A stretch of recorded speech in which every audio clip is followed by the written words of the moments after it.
Fahira, NIM 1610204005.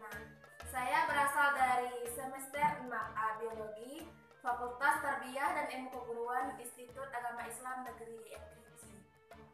Di sini kami diberi tugas oleh Ibu Dinia Rizkiyanti Zebua yang mengaku pada mata kuliah evaluasi pembelajaran. Di sini kami diminta untuk mewawancarai salah satu mahasiswa dari IAIN Kerinci. Di sini kami diberi pilihan ada korupsi, pemilu, kekerasan seksual, bully, dan juga berita hoax. Maka dari itu, saya tertarik untuk mengambil tema bully untuk dijadikan bahan atau tema saya wawancara pada hari ini. Bully adalah kata lain dari penindasan, intimidasi, dan juga penjajahan. Sudah seringkali kita dengar konflik antara Palestina dan juga Israel, baik itu dari media elektronik maupun media non-elektronik, di mana di sana Palestina dibully oleh negara Israel, terjadinya pengeboman, pembunuhan, dan juga lain sebagainya. Saya akan mewawancarai salah seorang dari mahasiswa IAIN Kerinci. Sebelum melakukan wawancara, jangan lupa like video saya, share, dan juga subscribe sebanyak-banyaknya.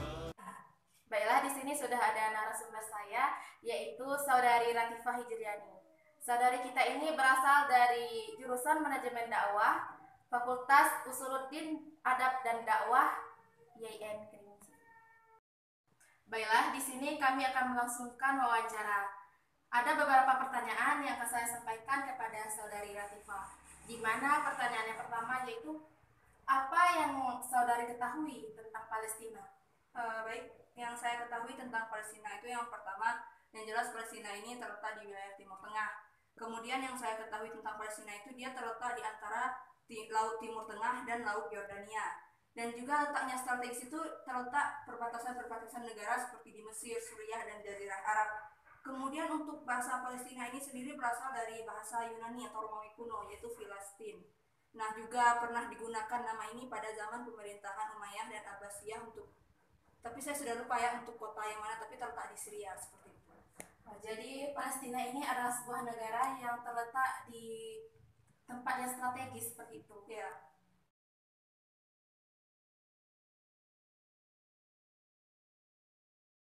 Setahu saudari, sejak kapan Palestina itu dijajah atau dibully oleh Israel? Baik, kalau untuk masalah sejak kapan Palestina itu dijajah atau dibully Israel, setahu saya itu pada tahun 1948 itu sudah mulai Israel itu mulai menjajah menindas negara Palestina. Tapi setahu saya ada yang namanya Balfour itu mendeklarasikan negara Israel itu pada tanggal 14 Mei 1948, di mana dia mengatakan bahwa negara Palestina itu adalah milik Israel dan dijadikan negara Yahudi. Nah, sejak saat itu Mesir, Irak, Suriah, dan Lebanon itu menabuh genderang perang pada mereka. Dan untuk tahun terjadinya perang tersebut, setahu saya itu pada tahun 1949. Nah, itu yang saya ketahui tentang sejak kapan itu Israel menindas negara Palestina. Lalu pertanyaan yang selanjutnya, sepengetahuan saudari, apa tujuan Israel membuli, menindas dari negara Palestina? Baik, setahu saya itu saya pernah mendengar ceramah dari Ustaz di YouTube. Nah, setahu saya yang pertama mengapa mereka itu menindas rakyat Palestina, di mana di sana mereka itu mempercayai bahwa di bawah Masjidil Aqsa itu terdapat kuil Sulaiman katanya, dan mereka sudah membuat deskripsi tentang kuil Sulaiman. Jadi mereka itu ingin merobohkan kuil Sulaiman tersebut, ingin merobohkan Masjidil Aqsa, maksudnya dijadikan kuil Sulaiman. Nah, juga di sana saya juga pernah mendengar bahwa mereka itu ingin mendirikan yang namanya negara Israel, yaitu yang memang penduduknya itu semuanya Yahudi. Itu yang tahu saya apa yang jadi landasan Israel menyerang Palestina. Kalau dari segi kekayaan alam kan tentu Irak lebih banyak daripada Palestina. Kenapa harus Palestina juga, gitu kan? Jadi seperti itu. Ya.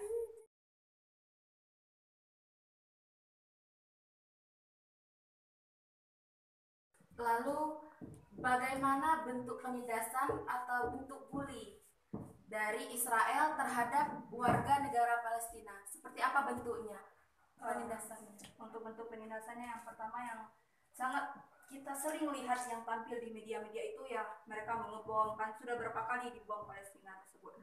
kemudian dari membantai, kemudian juga membunuh rakyat Palestina, kemudian menangkap para remaja-remaja Palestina yang sekiranya bagi mereka itu dapat membahayakan mereka seperti itu.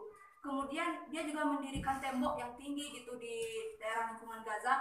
Jadi setiap aktivitas keluar masuknya di daerah tersebut itu memang dikontrol langsung oleh mereka. Kemudian ya dia menutup, kadang-kadang juga suka menutup gitu Masjid Al-Aqsa untuk tempat umat Islam beribadah seperti itu. Mungkin itu dari bentuk-bentuknya. Mungkin masih banyak lagi cuma ya saya kali ini.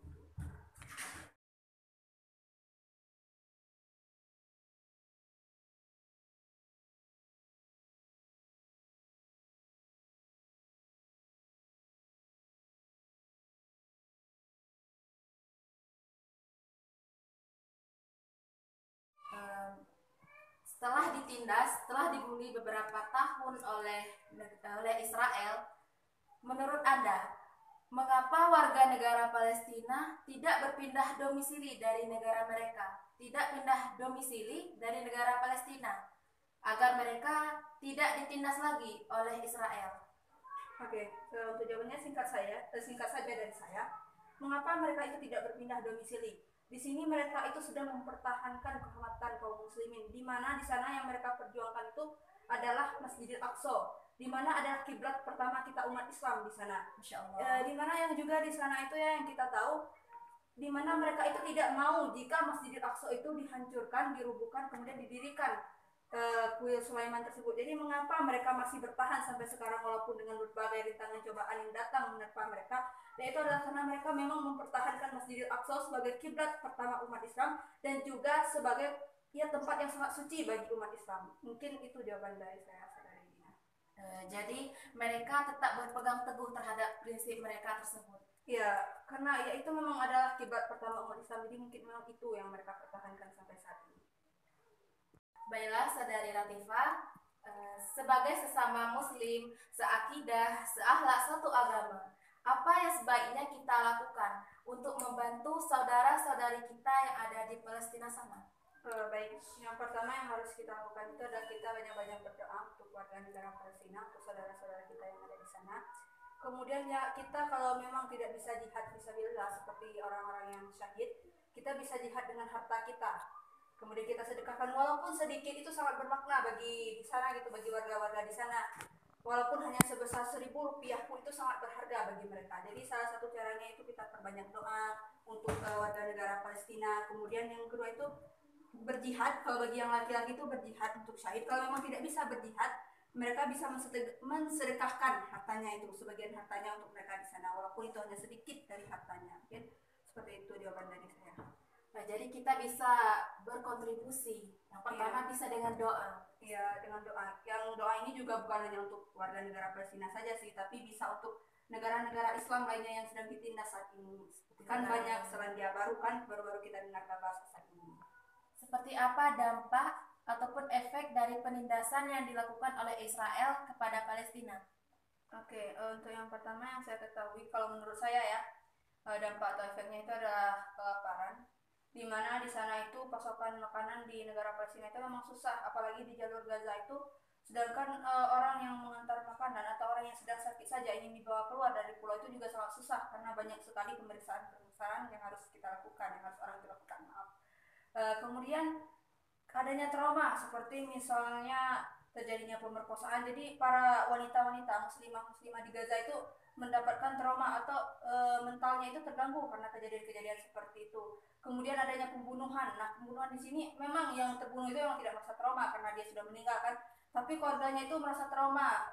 Gimana kalau setiap mendengar kata-kata pembunuhan itu mungkin masih terasa agak bagaimana rasa takutnya atau bagaimana rasa resah, khawatirnya, sedihnya gitu. Kemudian yang selanjutnya itu adalah di sana itu kalau di saat musim dingin itu susah sekali untuk mendapat jaket. Jadi mereka itu memang menghangat tubuh dengan api gitu. Kemudian karena banyaknya bom yang datang secara tiba-tiba itu mungkin membuat mental mereka itu menjadi seakan-akan mereka dalam mentalnya itu terpikir nanti gimana ya kalau bomnya datang lagi, gimana. Pokoknya intinya mereka itu takut dan trauma sangat-sangat tentang hal tersebut. Berarti bukan hanya sekedar dari psikisnya, namun juga berdampak pada biologisnya. Yeah. Saudari Latifah, pertanyaannya yaitu Apakah ada pesan atau nasihat dari saudari Latifah untuk saudari kita di Palestina sana? Ya baik, sedikit nasihat saya untuk para saudara-saudari kita yang berada di Palestina. Tetaplah bersemangat dalam berjuang dalam mempertahankan negara Palestina. Kemudian tetap bersyukur, tetap bersabar atas ujian-ujian yang datang menimpa mereka. Insya Allah bagi yang telah berpulang kepada Allah itu akan mati syahid. Kemudian pesan saya sedikit, saya pernah membaca sebuah kutipan di artikel di media sosial, yaitu mengenai tentang pernyataan salah satu warga negara Palestina mungkin ya. Beliau mengatakan, kami di negara Palestina akan berjuang semampunya, sekuat kami untuk mempertahankan Masjidil Aqsa. Nah, yang bagi negara Indonesia, warga negara Indonesia, bantulah kami dengan doa. Kami masih bertahan di sini untuk mempertahankan Masjidil Aqsa sampai saat ini. Masya Allah. Nah, jadi menurut saya, kalau secara pribadi saya itu ya tetaplah bersabar bagi warga negara Palestina dalam menghadapi apapun yang terjadi dari serangan-serangan Israel. Baiklah, saudara Latifah, ini adalah pertanyaan terakhir. Apakah ada pesan dari saudara Latifah untuk seluruh warga muslimah yang ada di belahan dunia? Baik, pesan saya bagi seluruh kaum muslimin yang ada di seluruh dunia, yaitu adalah tetaplah berpegang teguh kepada Al-Quran dan hadis Rasulullah SAW. Janganlah kita malu untuk menampakkan syariat kita, syariat Islam kita, hanya untuk kita ingin menampakkan kegaulan kita agar kita terlihat gaul di hadapan orang banyak. Kemudian yang ingin saya pesankan adalah saya mengutip dari hadis Rasulullah SAW, di mana di sana dikatakan bahwa Islam itu datang dalam keadaan asing dan akan kembali dalam keadaan asing pula, dan maka beruntunglah orang-orang yang asing itu. Nah, jadi itu adalah hadis riwayat Muslim.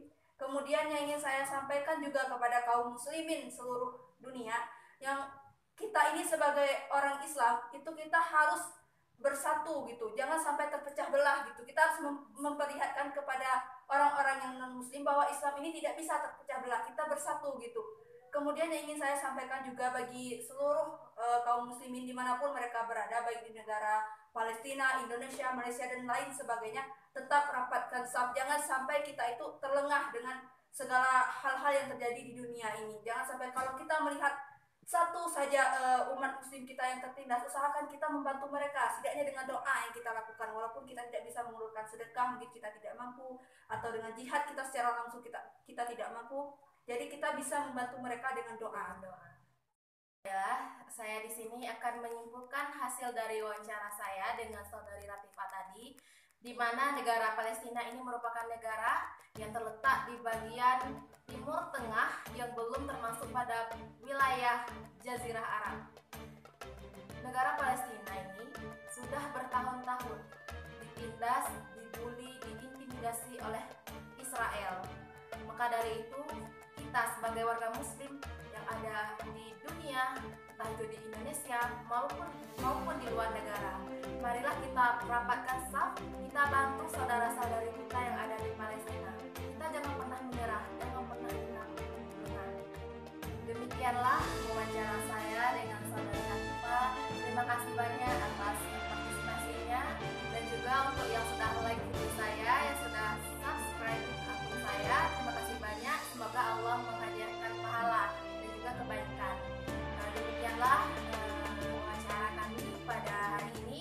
Terima kasih atas segala perhatian. Mohon maaf apabila terdapat kesalahan baik dari perkataan maupun perbuatan. Wallahu muwaffiq ila aqwamit thoriq.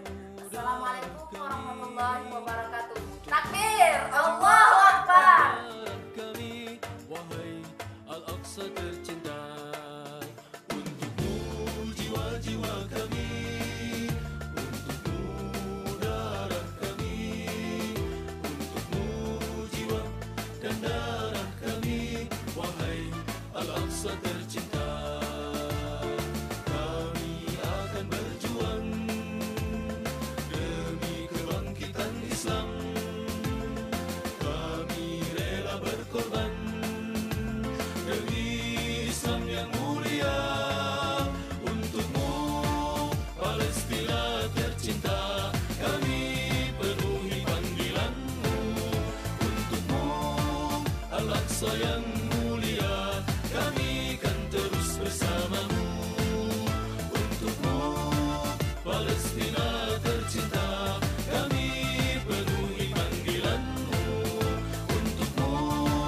Al-Aqsa yang